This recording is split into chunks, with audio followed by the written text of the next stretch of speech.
Hi, and welcome back to my YouTube channel. I'm Anne Koopman, a leadership coach, facilitator, lecturer, and speaker, and also the host of the Lead Like You podcast. I empower courageous leaders to lead with vulnerability, strength, and emotional intelligence.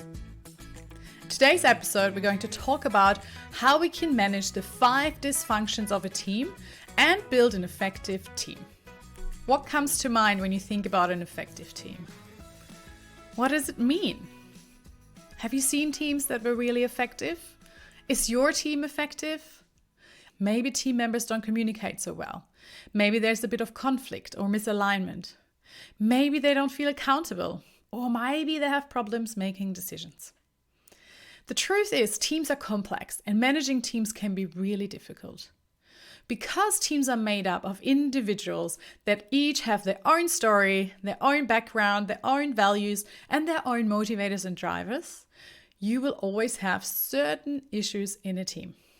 So it takes a manager that is aware of these problems in a team and really is committed to engage with the team to start to drive change. So let's look into what are the most common dysfunctions of a team. Patrick Lencioni has defined 5 dysfunctions of teams, and they each build up on top of each other. The basis is a lack of trust, followed by a fear of conflict, the lack of commitment, the feeling of not being accountable, and ignoring the team goals. These dysfunctions happen quite often in teams. But there's something that you can do about it. Let's look at each of these dysfunctions, describe the problem a little bit, and then find solutions that you can implement to drive change in your team and make your team more effective. What does it mean if there is a lack of trust in a team? It means that the team is not really comfortable with sharing personal details or being vulnerable, admitting mistakes or asking for help. They potentially don't know each other really well. And they have not spent much time in bonding and understanding where the other person is coming from. But what you can do as a manager is to really spend time investing in getting to know each and every one of your teams and helping them understanding who they are as well. What are their motivators? What are their drivers? What are their strengths? Starting to build that trust and lead by example. So if you share your mistakes, if you ask openly for help, they will start to see that that's the norm and that it's okay. When they make mistakes, make sure that you're there in a supportive way, that you coach them through it, that you empower them to find the solution themselves, and you make sure that they know that it's okay if we make mistakes. And slowly you will start to build the trust with the team. But it takes investment and it takes empathy. The second dysfunction is the fear of conflict. Now, if there's no trust in the team, then there's also not the ability to really engage in productive and effective conflict. People might not voice their opinions. They want to avoid conflict because conflict often can get out of hand. But it's important to know that we need conflict to come to the best conclusions. We need the ability to have everybody voice their opinion and be heard, so that we can make sure that we come together and find a conclusion. We need to acknowledge that conflict is normal and healthy. So by investing and learning more about how you can manage conflict, you can actually drive positive conflict in your team. Share that conflict is normal and nobody has to be scared of it. Encourage different point of views. And give feedback on a regular basis. When you see a problem or spot a potential problem, approach the team members straight away. Don't wait for it to be too late. And give them feedback along the way. Encourage them then when they have done something really well, and also let them know when there are certain things that they can do differently or better. Don't wait for the yearly or quarterly performance review. Speak to them regularly, share what you observe, and give them recognition for what they've done really well.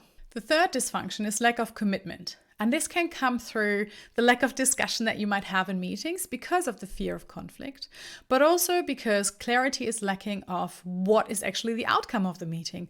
What are the actions that we're going to take? What is it that we want to achieve? So make sure that you provide that clarity. Summarize key points after every meeting. Summarize the decision that has been made or that needs to be made.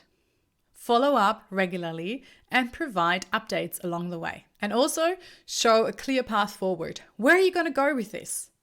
How does this fit in the bigger vision? to drive the commitment and also show what is going to happen, what are the consequences if we don't commit to this plan or we don't make a decision. The fourth dysfunction is the lack of accountability. And you can imagine if there's no trust, if we avoid conflict and we don't feel committed, then it's also really hard to hold each other accountable. It will be hard to speak up when we observe something or when we see somebody not doing their part properly. We won't give feedback and we won't keep people accountable to a certain standard. And this could result in bad results, bad performance, and also maybe a delay in the program. It could also result in behaviors that are not acceptable. So what you can do as a leader is to build that trust and the commitment, obviously, and then lead by example and call people out for behavior that is not acceptable, and also make sure that you follow up on certain tasks that they should do. Make sure that you have regular reviews to make sure that everybody feels accountable, and always show the consequences of their work. If they don't do what they need to do, what is going to happen? What's going to happen to the project? Show the consequence in the big picture. And the last dysfunction is that team members do not identify themselves with the team goals. Now, if you have a team that don't trust themselves, that don't really feel accountable for the goals, then they actually might put their personal goals above the team or company goals. In the end, we all want what's best for us. So for you to break that, it's really important that, as we said before, you build the trust, you lead healthy conflict, you make people commit and feel accountable, and then you communicate the goals on a regular basis. Share your purpose and your vision. Inspire them so that they start to believe in what you believe. Help them to see why this goal is so important, and maybe help them to see how their goals sit within that goal. How can they achieve their personal goals while working towards the team goal? Celebrate success regularly to make everybody excited for what they have achieved. Reward the team and make sure that you always give recognition. So these were the 5 dysfunctions of a team by Patrick Lencioni. And to manage those dysfunctions, it really takes a lot of empathy and motivation to understand your team and what motivates and drives them. But also the ability to be assertive and to have courage to have the tough conversations and to speak up when you see something that's not acceptable. So it takes great leadership to achieve and build a great team. I hope that you found this helpful. Let me know in the comments what resonated the most, or where you find that you might like more information or you might have difficulty going forward, and I'll be happy to start a conversation with you. Make sure you subscribe and share this video with anyone in your network. I'm looking forward to seeing you again soon.